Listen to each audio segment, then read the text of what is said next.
Urukiko rubire rugenderire okubasa kureba hamwe na no kuhamya amataka agu municipality eyine.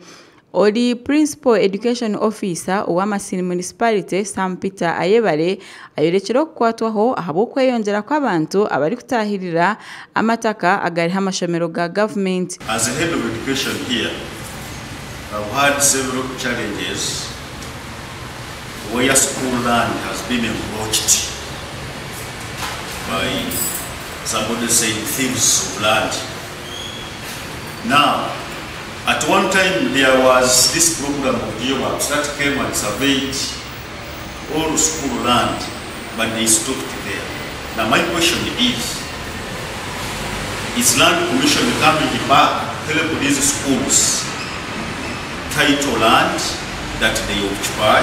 Godfrey Barahagate ori Senior Education Officer owa Masindi Municipality nagira ngo hariho n'abantu abakitire aharurengo rundi bakatandika kwiha office za government ezirimo office y'ebyobushubuzi, office ya RDC hamwe n'amakaga RDC ahamataka ga government. Most of these government entities have lost land in the name of the Land Commission. We're surprised by the way even where government offices sit, we are a very big person coming to evict you.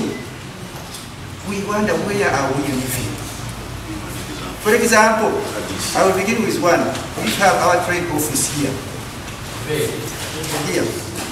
Here, our trade office. We used to operate there.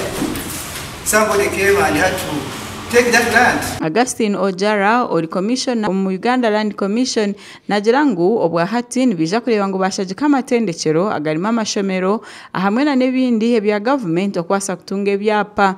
Nagira ngo amatendekero aga gashemerire kutaho emiringo kugira ngo atandike kuhandikisa batunge ebyapa by'amataka. But of course school management bodies, foundation bodies, you have to initiate the process. You apply.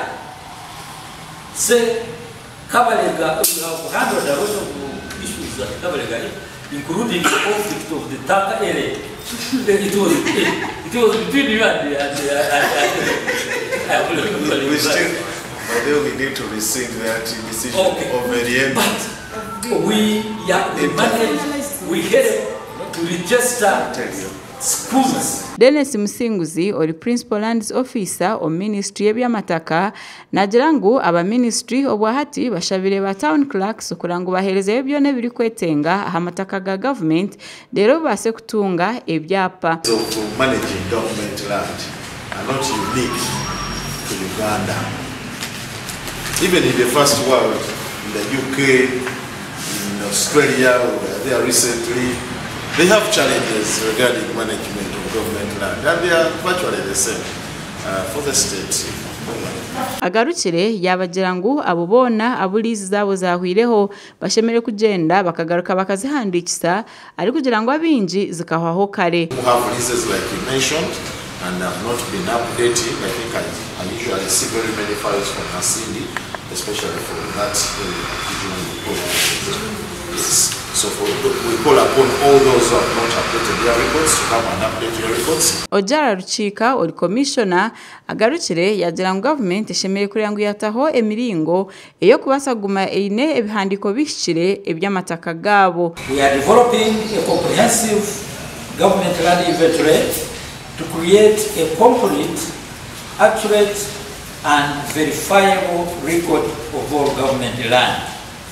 You know, government land covers the entire country. Makuraga gashakwa Innocent atuganyira ahabwa Tayari West omuri Masindi.